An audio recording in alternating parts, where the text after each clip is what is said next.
There's jealousy backstage amongst WWE's biggest stars. A title belt has officially been retired. People still don't like Hulk Hogan. And more. I'm Ollie Davis, and this is the WrestleTalk News. Support WrestleTalk! Get exclusive bonus videos over at patreon.com/WrestleTalk. The numbers are in, and thankfully, they don't spell disaster for WWE Raw at Sacrifice. Senor Joe! Any new viewers who just got into wrestling on Monday are going to be highly confused there. And going by the not lying numbers, there's a lot of them. As following Monday's Raw briefly knocking Squid Games off the #1 spot in the US Netflix, WWE have now released what that means in actual viewers. A very impressive 4.9 million views globally. The press release claims 2.6 million of those were in the United States, which would have made it the most watched episode of Raw in 5 years. And the all-important 18 to 49 demographic was said to have doubled from the same time in 2024. Oh, I love numbers. But how do they work them out? With TV, it was simple. The ratings company Nielsen gives demographically selected families a little box to record what they watch on TV, and they take the average amount across the country. But while streaming can be more precise, its viewership is also more transient. So the 4.9 million figure was calculated globally by dividing the total view hours for the program by its runtime. And it also doesn't include the 92 countries that don't yet have WWE on Netflix, which includes big markets like France, Germany, India, and Japan. But all that success is gonna breed Backstage Jealousy. Backstage Jealousy, title of your next indie pay-per-view. In an interview with Chris Van Vliet, Seth Rollins has opened up about being one of the top guys in WWE for the last decade, but never the guy, like Roman Reigns. And then Cody Rhodes returned and it pushed him down the pecking order even further. I had a different experience watching Cody win the title. I felt joy, probably a little bit of jealousy, but I don't know. I've never really been the guy that's been handed the ball that way. For the last 10 years, it's been Roman for the most part, and then Cody comes back and he kind of gets that treatment as well. I've always felt like I wanted to be that person and I could be that guy,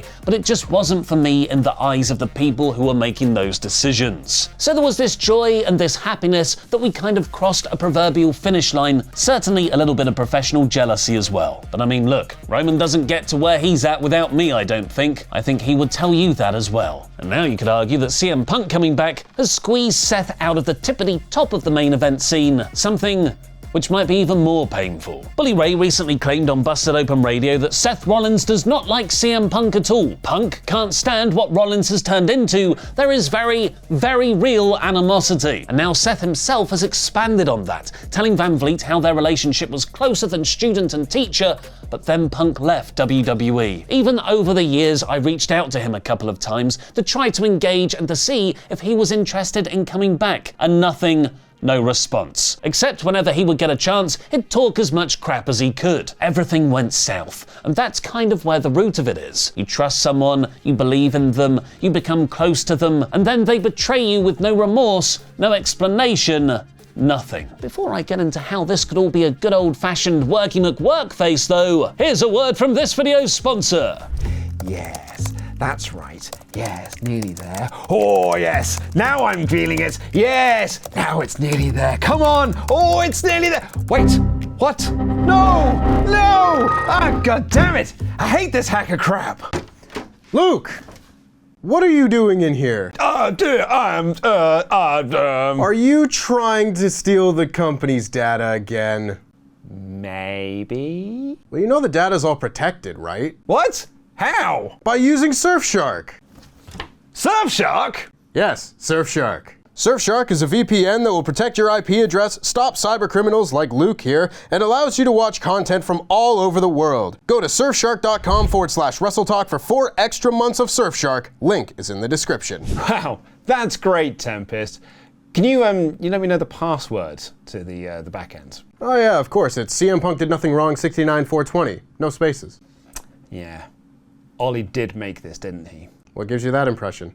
It's a quality VPN. Back to the Seth interview and his real-life heat with CM Punk, I'm starting to suspect that they might have patched everything up, but they're using that shoot animosity to build a larger faction war storyline heading into WrestleMania. I feel like Drew McIntyre, Kevin Owens and Seth Rollins are all slowly coming together as justified heels in opposition to the babyface axis of Cody, Roman Reigns and CM Punk, which could be one of the most star power-filled elimination chambers of all time. Punk has already teamed with Reigns at War Games, and now, following Monday's Raw, Cody has shared this picture with Punk on Instagram. Congratulations to CM Punk and Seth Rollins for the house this past Monday, and thank you, Punk, for the insane amounts of Nobu consumed here, with a picture of Punk with his arm around Cody at dinner. Cody hanging out with Punk, plus Seth's jealousy comments over Cody, could be building that larger faction rivalry. But it is kind of hard to book a 4-month road to WrestleMania when you don't know what your main event match is. For the last year, WWE had planned on doing The Rock versus Cody Rhodes at WrestleMania 41 as its major match. The Rock even set this up, pinning Cody at WrestleMania 40,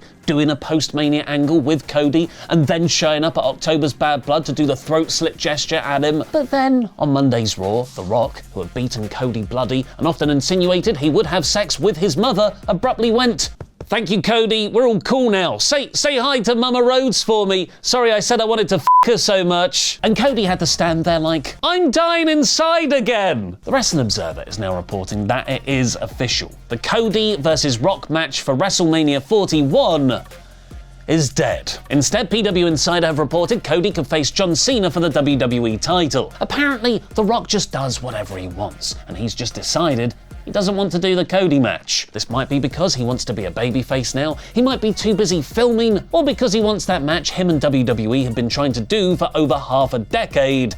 Him versus Roman Reigns. The Wrestling Observer claims that while the Cody match is dead, The Rock could still decide to do a match with Roman. Sadly, whatever does take place, that match could never be for the King of Pro Wrestling Championship. Maybe realizing 13 titles in one promotion is quite a lot, New Japan has issued the following statement. After the request of King of Pro Wrestling 2024 champion Great-O-Khan on December 22nd, 2024, the IWGP committee has hereby formally retired the KOPW Championship. The KOPW title was created in July 2020 by Kazuchika Okada. With fan votes determining rules, over 50 matches were contested for the KPOW Championships over its lifespan. It was always an odd title for the traditionally serious New Japan, feeling more like DDT's wacky iron heavy metalweight belt. For instance, last year, Great-O-Khan retained the title by winning a 5-minute eel-eating challenge. Arguably the best part of WWE's huge Netflix debut episode of Raw on Monday wasn't the Seth Rollins versus CM Punk main event, Travis Scott smoking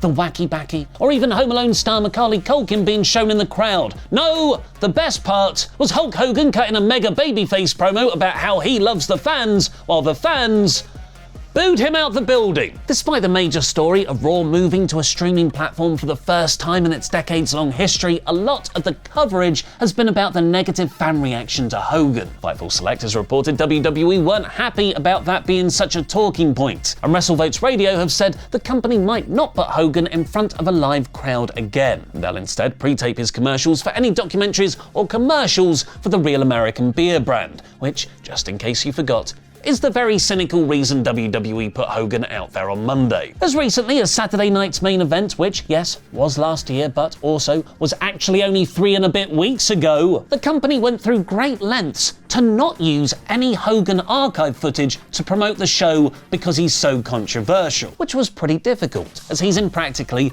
all of its biggest moments. But then WWE bought a minority stake in his Real American Beer brand. It became a sponsor, and now they're surprised when Hogan comes out and everyone boos him. But one person wasn't surprised, because that guy tried to help Hogan repair his image once before, and the Hulkster said, "Well, that doesn't work for me, brother." Speaking to TMZ, Mark Henry has said he wasn't surprised that people booed Hogan on Monday, and pointed to when Hulk was caught using racist language on tape that was published in 2015. Back then, WWE quickly terminated his Legends contract, although Hogan's lawyer claimed actually he resigned, and he was even suspended from the Hall of Fame for 3 years. Hogan returned to WWE in 2018, where he claimed to have apologized to everyone backstage, but reportedly also advised people to not get caught on camera, which is kind of against the spirit of a mea culpa. Nevertheless, Henry tried to help. I offered to say, hey, let's do a tour of the black colleges and law schools and explain what happened.